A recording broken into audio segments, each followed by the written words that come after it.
Hello, everybody. Tracy, Mrs. JDog Flanagan with you here today. I'm the co-founder and senior vice president of JDog Brands. Welcome back to another exciting episode of Tactical Treasures podcast, sponsored by the JDog Foundation. Our podcast gives veterans, mil spouses, active military members, military family members, and military supporters a voice in the veteran space to speak about their service, how they're affecting their communities post-service, and they share with me a tactical treasure that has helped them in their journey in their military career, business, or life. Today, I have the pleasure of speaking with Robert O'Connor, who is a military family member with his father and uncle having served in the Army in World War II. He is the author of the extraordinary new World War II novel, The Jeep Show, A Trooper at the Battle of the Bulge. His previous book was the nonfiction Gumptionade, A Booster for Your Self-Improvement Plan, two radically different books, both about morale. As a young man, Robert was Phi Beta Kappa at Kenyon College, a marketing executive at Procter & Gamble, then co-owner of an advertising agency. By his own account, he took a hard fall. As he was helped up off the mat, Robert came across a quote from the 19th century British biologist Thomas Huxley. Perhaps the most valuable result of all education is the ability to make yourself do the thing you have to do when it ought to be done, whether you like it or not. That was Robert's inspiration for writing Gumptionade to help himself and his readers recognize what needed to be done in their lives and how to do it. Robert's inspiration for writing the book, The Jeep Show, was based on Tim Hetzer, who in 1944 enlisted in the Army and was assigned to the Morale Corps as an entertainment specialist. He was attached to a Jeep Show squad in the European Theater of Operations. Hello, Robert. Welcome to the podcast. Thanks for joining us today, and thank you for your family's service to our country. Tracy, you're most welcome, and I'm really, really pleased to be here and talk with you and your audience. Yes, yes. So we have a lot to talk about, and I made amazing discoveries on this little journey as you reached out to me, and we had several conversations that were really amazing that I'm anxious to share with our viewers and listeners. But first, I would like to just can you talk to me a little bit about the military career, about your dad and uncle? I Sure. don't know if you were born when they served or did they Uh, tell stories? What was it like for them? yes, I'm a boomer, but I'm not that old, Tracy. I So know. I figured not, but that's why I said, did they tell yes, stories? yes, yes. And it's very important for your sailors in the audience that I say that my Uncle George was in the Navy in World War II, joined at age 17. I think he lied about his age and was in the Pacific and in combat in the Pacific. His older brother, my dad, Bob O'Connor, was in the Army, age 19, served overseas. I believe he was training for being a pilot and was dropped from that program due to nearsightedness. I think he had a landing. I think he had a pretty rough landing on one of his training flights, and Okay. his instructor decided they didn't need him as a pilot. He spent most of his time overseas in Liverpool, I believe, and then was in France after the end of the war. So his service, like millions and millions and millions of other young men, was he volunteered, he enlisted, but his service was you know 3 years out of his life overseas, and then he returned to civilian life. It is fascinating. Of course, you know about the GI Bill, and most of your audience knows about the GI Bill. My father, who Right. came from a working class Irish Catholic family in Waterbury, went to Yale on the GI Bill. He was a bit of a fish out of water, he told me, but he did graduate. Uh, so, so that of course changed the course of his life and the course of my life. Later on after I was born. So both my dad and Sure. his younger brother served honorably during World War II, as did millions and millions of other young men. Yes, yes, of course. That's amazing. Um, so I would love to know what was your journey like becoming an author? What inspired you to start writing? Well, I have, I think I was born with a modest gift for writing, modest. In my career, I did a great deal, in my marketing career, I did a great deal of copywriting and other writing. So I was, by the time I thought, gee, I ought to write a book, I was very used to writing under deadlines and writing commercially.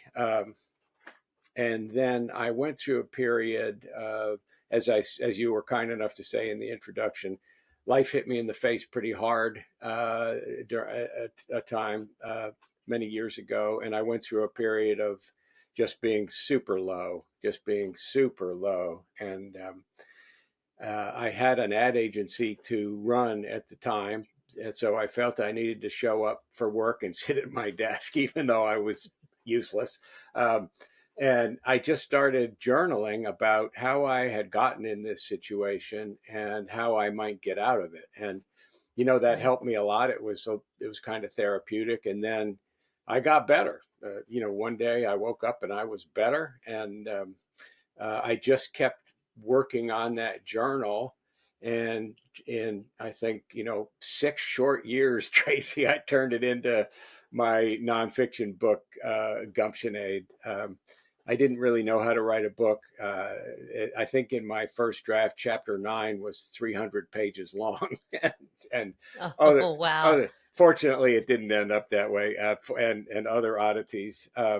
So I wrote that book, and felt good about it, and it sold pretty well on Amazon. And I decided that I was going to write another nonfiction book. I mentioned, or you mentioned, I started at Procter and Gamble. There is or at least when I was there was a legend about what was called the Oxydol Circus. Now, for your younger listeners, Oxydol was at one time a famous brand of detergent in the Procter and Right. Gamble stables. In 1968, a circus promoter by the name of Jim Hetzer, and that will be a familiar name to you, Tracy, approached Hmm. the Oxydol brand and convinced them to sponsor his touring circus nationwide. I won't go into it other than it turned out to be a disaster, humorous only in retrospect. Um, and Hmm. I wanted to write another nonfiction piece about this legend. I managed to reach Jim Hetzer's daughter. Jim Hetzer Oh, is wow. long gone, and I managed to reach her, and we arranged a phone conversation. And she said, "Oh yes, he did indeed. He was a circus promoter in the 50s and 60s, and very successful." She said, "But did you know that he was an enlisted entertainer in World War II?" And I said, "Not only did I not know that, but I didn't even know there were enlisted entertainers in World War II." And she said, Right. oh yes, MOS 442." Your most of your listeners will understand that MOS 442 entertainment specialists. These men were in what was called special services. In my book, I call it Morale Corps for simplicity. But these Right. men were in special services, and this group of them performed Jeep shows for combat troops on the front line who could not be reached by the USO or the Red Cross. And, they were under orders, these entertainers. So, they went where they were told to go. And I said, "Oh my goodness, that is fascinating." And she said, "Oh yes. And by the way, uh, my dad's older sister Mabel saved every letter he wrote home from the European Theater of Operations, and indeed from the Oh, training wow. camps." I know. And for a writer, all of a sudden, bing, bing, Right. bing, primary Yeah. source, primary source. And I said, "Gosh, can I?" can I come down to Dallas and read those letters? I'll be very careful. I'll put on, white cotton gloves. And she said, oh, don't worry. My sister published them in a book. It's on Amazon. Oh, wow. So Oh, so I bought the book and had 150 letters about what this man's life was like in the European theater of operations. And by the way, his Jeep Squad leader was Mickey Rooney, the wow. the number one Hollywood box office star. I should say private Mickey Rooney, by the way. Yeah, right. Who Yes. he was also under orders.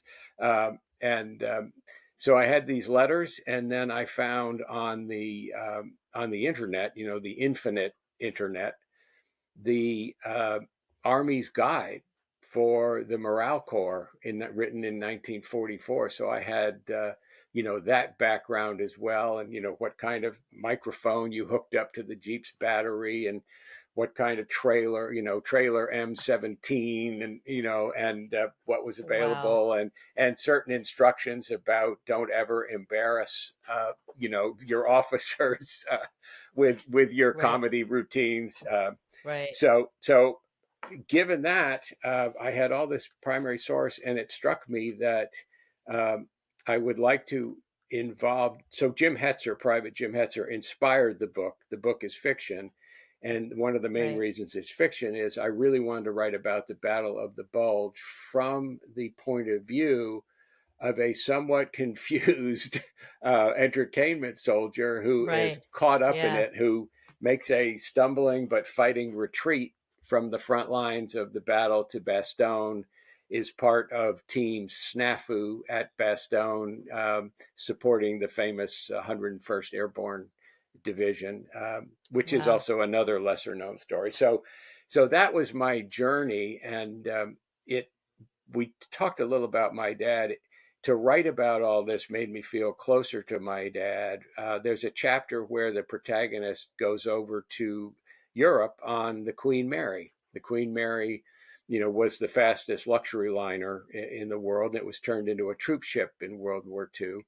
It went from holding 2,000 passengers in peacetime to holding 16,000 GIs at a time. and Wow. and my father indeed went over to the war on the Queen Mary. So I did a chapter where my protagonist does that passage on the Queen Mary, and it was fascinating to learn more about what it must have been like for my dad. Right.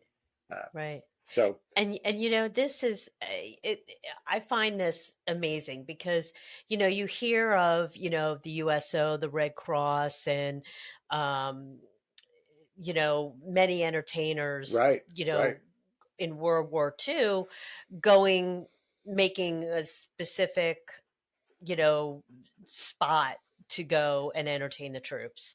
And but I never heard of this MOS and people yeah, being right, actually enlisted, and right. this was their job, not to carry a rifle but to carry a microphone Yes, and entertain the troops. I find it very fascinating, yes. and I'm Although I sure most people don't know no, about this either.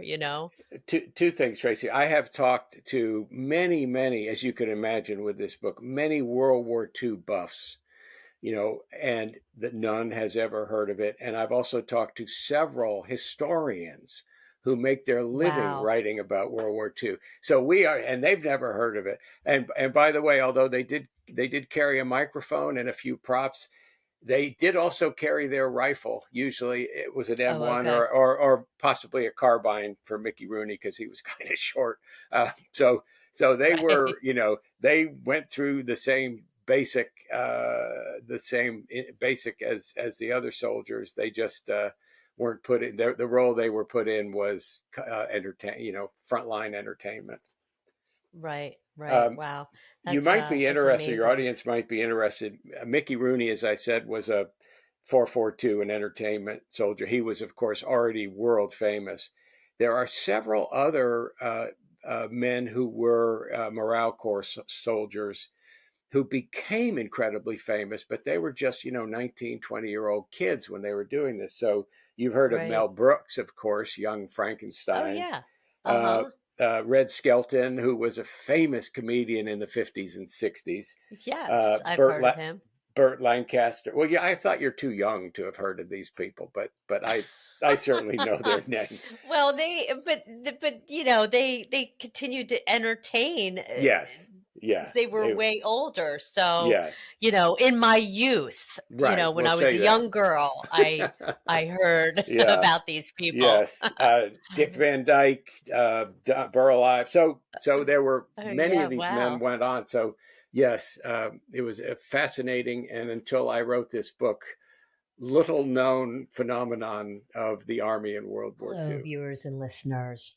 Are you a military veteran or military family member and looking to own your own business? If so, go to jdog.com and check out our two veteran focused franchises, JDog Junk Removal and Hauling and JDog Carpet Cleaning and Floor Care. Our franchisees nationwide are always looking to hire fellow veterans and patriots. JDog is the world's largest military franchise system with hundreds of locations nationwide.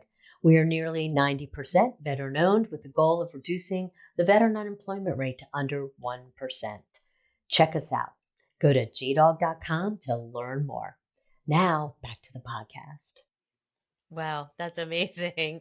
I love it. So Okay. so this book it I imagine, you can get it multiple places. Is it a book for civilians as well as, military people? Does it reach a wide audience? You know, in a way, it's especially for civilians. I think our military brothers and sisters will enjoy it. Obviously, it's written about the Army and a battle, long before they served, probably Right. possibly when one of their grandparents served.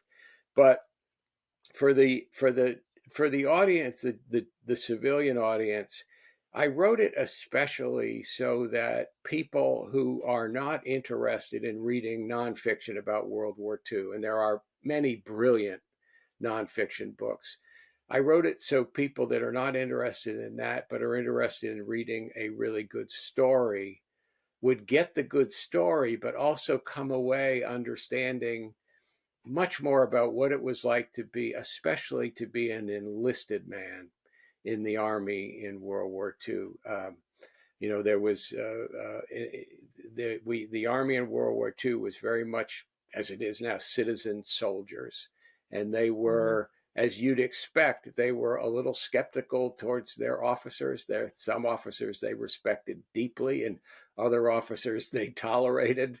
Um, and they were, these citizen soldiers were somewhat skeptical of the hierarchy of the army and what they called chicken shit. And so I wanted to tell a story so people who would not read nonfiction would come away understanding a little bit more about what that generation went through and did for us. Right. Right. Yeah. Amazing. Amazing. So where can people purchase the book? Jeep Show, A Trooper at the Battle of the Bulge, is available on Amazon. Just enter Jeep Show book in the search area, or bookshop.org, which is, if you don't like Amazon, that's an alternative. And then you can ask your local bookseller to order it. Um, and I'm sure they'll be glad to. I want to also say there is a website called jeepshowbook.com where there's a lot of material about the book, and pictures of Mickey Rooney and some of the other entertainers.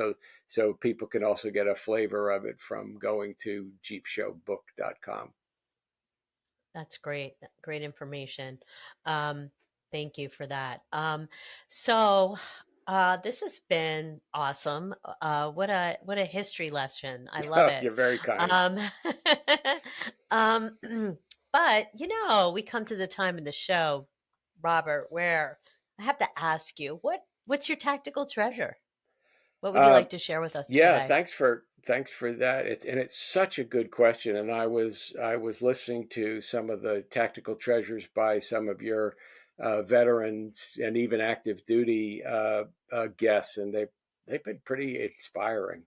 Um, Oh, thank you. mine comes right out of my life, and it is Um, and I think it may be very helpful for veterans who are leaving the service. And what I realized is in when I discovered writing books, long form writing, I really discovered what my work was in this life. And I, quote, Mm, work, unquote. It's not what I was getting paid to do. It is just what I needed to do to feel satisfied with my life. Now, I raised two sons. That was a brilliant, that was a great experience. I had an okay career, and I paid all my bills. I had an okay career in marketing. But when I started to really write with purpose to tell stories for readers, I really realized, this is my work. It may not be what I get paid to do, but this is why I want to get out of bed in the morning. And I right. think, I've been able to talk to many veterans over the last year. And one of the subjects that comes up is the transition from being in the service to the Mm, to the civilian world, which is so different. And what I would say is, in a way, for the veterans, when you're in the service, your work is right there. Other than raising your family, your work sure. is right there. They'll tell you what your work is. Um, Yeah, when you're out, um, you know, especially if you've done your 20, or one of the things I think that you have to do is you have to figure out what your work is. Um, in this new world. So for me, um, that's my tactical treasure. I figured out by writing. I figured out that was my work, um, and I'd suggest that that's an exercise that we can all go through. yeah, yeah, definitely. I think it, you know, really, when you look at it, life really comes down to purpose, right? Absolutely. What gets you out of bed in the morning? What is your purpose? What is your passion? How can you make the world around you a better place? Yes, So, and Tracy, one of the things I always say, the translation of passion is suffering. The passion of Christ is the suffering of Christ. So, yes, writing is my passion, and sometimes it is suffering. I will tell you, I will tell you. But yeah, but positive, good suffering, I guess I'd say. right, right, yeah. So, Robert, I have to ask you, Yeah. is there another book on the horizon? Uh, I have started a sequel to Jeep Show because I want to send my protagonist Jim Tanzer, the private entertainment specialist. I want to send him to Yale on the GI Bill so I can learn more about what it was like for my dad. Now he's going to be third.